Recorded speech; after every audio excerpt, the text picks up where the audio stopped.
Добрый день, меня зовут Денис Родионов, я врач-уролог в урологии с 2013 года. Урология занимается лечением болезней мочеполовой системы в основном, ну и репродуктивной системы иногда в частности. У уролога почему-то считают, что женский контингент на прием не попадает, что урологи лечат только мужчин, вот исключительно. Нет, урологи лечат, они занимаются лечением мочевыводящих путей, поэтому заболевания почек, заболевания типа мочекаменной болезни, циститы, пиелонефриты, это все, конечно, лечит уролог. Тем более урологи еще и оперируют некоторые заболевания, допустим, кисты, уретры, это оперирует уролог. Вот. Поэтому в урологическом кабинете обязательно должно быть кресло, на котором мы можем посмотреть женщину, где мы можем сделать инстилляцию, где мы можем сделать осмотр. Вот. И на приеме уролога, наверное, 30%, а может даже и 40%, все-таки больше это пациенты женского пола. В урологии мы занимаемся репродуктивной функцией, но сразу оговорюсь, урологи занимаются репродуктивной функцией мужчин. Женщины, естественно, ходят к гинекологу, вот, либо есть доктора-репродуктологи специфические. Чаще всего мы сталкиваемся с проблемой, когда пара не может завести ребенка по каким-то причинам, по тем или другим. Вот. Отражается это, как правило, в анализе спермограммы. Вот. И потом уже проводятся какие-то мероприятия для лечения, для обследования, до обследования. Ну, там очень тернистая дорога может быть. Не все лечится сразу.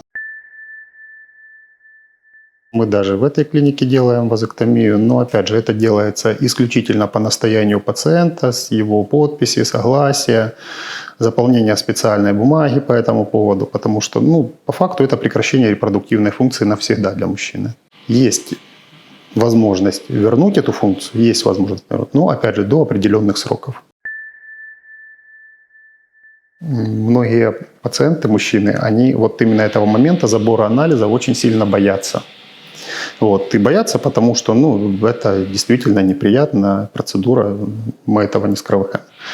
Но для того, чтобы получить нормальный, хороший анализ, чтобы увидеть состав микрофлоры, чтобы посмотреть качество секрета предстательной железы, по-другому этого не сделаешь, к сожалению. То есть нету такой методики, нету такой техники. Поэтому приходится брать анализы так, как мы их берем. Обследование уролога по стандартам. До 45-50 лет мужчина проходит, в принципе, по жалобам. То есть, если возникают какие-то симптомы урологические, если там есть проблемы с мочеиспусканием, если есть проблемы с эректильной функцией, если есть боли в поясничном отделе, в почках, как там много говорят, то, естественно, надо подойти к доктору, чтобы хотя бы разобраться с проблемой, сдать анализы, определиться, урология это не урология, и получить соответствующее лечение, быть здоровым. Вот. После 45 лет там ситуация немножечко меняется, потому что в игру вступает наш возраст, и здесь уже надо проходить обследование 1 раз в год. Детки чаще всего к нам попадают мальчики. Детской урологией, в частности, напрямую я не занимаюсь, у меня нет лицензии детского уролога. Вот. Но некоторые вещи, которые мы можем подкорректировать здесь, допустим, обязательно обращать внимание у детей возраста до 5-6 лет, с самого рождения по факту, на то, насколько хорошо открывается головка. Самое простое. Вот. Обращать обязательно внимание, расположены ли яички в мошонке, не подтянуты ли они внутрь. То есть вот эти вещи, это должен мама или папа кто-то просматривать. И если какие-то подозрения возникли, что что-то нехорошо, обязательно привести к урологу. Есть четкие показания для оперативного вмешательства. Есть острые состояния, которые корректируются только оперативно. То есть, допустим, у вас воспалительный процесс гнойный на коже полового члена, в предстательной железе и так далее. Некоторые вещи можно пролечить консервативно, некоторые вещи обязательно надо прооперировать. Это просто ради примера. Вот. Есть состояния, которые необходимо корректировать, скажем так, по жизненным показаниям. Допустим, есть такое заболевание гипосподия, когда отверстие уретры располагается не на головке полового члена, а немножко ниже. Вот его надо обязательно откорректировать, и желательно это сделать в детском возрасте, не доводить до взрослого. И есть такой же перечень патологий, которые лечатся исключительно оперативно. То есть варикоцели нельзя полечить консервативно. И оно нуждается в оперативном лечении, но опять же по своим показаниям. Обрезание делается, опять же, есть по медицинским показаниям, есть обрезание, допустим, по религиозным каким-то исповеданию и так далее. В принципе, обрезание – операция благодарная и довольно-таки неплохая в плане мужского здоровья в дальнейшем. В чем суть? Головка закрывается сверху препуциальным мешком, так называемым, крайней плотью. Вот. И вот между головкой и крайней плотью скапливается сперма. В жарких странах это приводит к тому, что очень часто возникают у мужчин и у деток баланопаститы, так называемые. Когда там возникает воспаление, да, и это приходится лечить. В связи с чем, наверное, вот по усмотрению когда-то это было принято у них, и они решили, что лучше все-таки ребенку убрать эту крайнюю плоть и тем самым избавить его от проблем в дальнейшем. Вот, потому что вот эти баланопаститы дальше они приводят к тому, что инфекция может попадать через уретру в мочевой пузырь, в почки, и это уже приводит к каким-то заболеваниям более серьезным.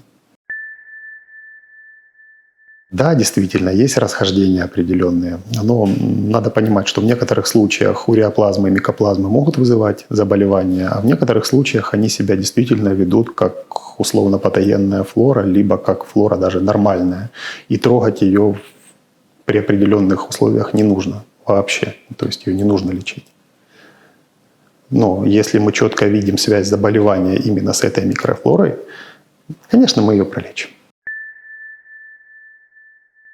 У нас есть довольно большая группа фитопрепаратов, которыми мы пользуемся, и которые действительно в своей нише, в тех условиях, в которых они должны работать, они работают, они дают позитивный эффект. Вот. Также при хронических заболеваниях их очень часто применяют, потому что при хронических болячках фитопрепараты действительно имеют свое место, свою нишу хорошую. Вот. По поводу препаратов, которые не оказывают действия, я бы сказал так.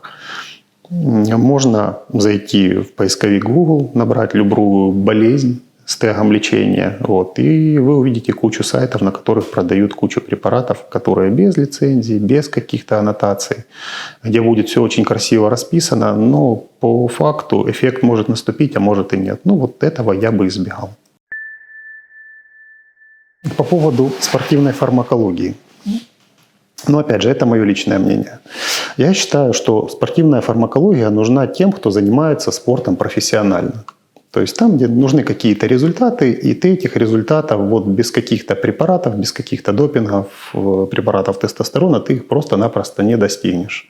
Как правило, это какие-то силовые дисциплины, либо обычный бодибилдинг, там, где нужно поработать над рельефом, там, где нужно поработать над объемом мышц. И до определенного момента человек может развиваться без фармакологии, а с какого-то момента получить результата, где-то выступить на соревновании, он этого уже вряд ли сможет добиться.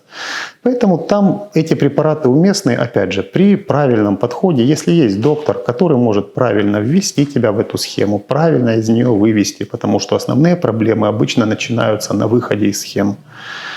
Для людей, которые занимаются своим здоровьем, не имеют показаний к назначению препаратов гормональных, я считаю, что это это не совсем оправданно и не нужно. Всем зрителям проекта я хотел бы, конечно, пожелать обязательно здоровья. В наше время обязательно хотел бы пожелать мирного неба над головой. Хотел бы пожелать не бояться обращаться к урологам, не такие мы страшные. Не запускать своих болячек, поменьше читать интернет, когда вам плохо. Лучше найдите своего специалиста, найдите своего доктора, подойдите к нему. И я думаю, что проблема будет решена. Всем хорошего здоровья. До свидания.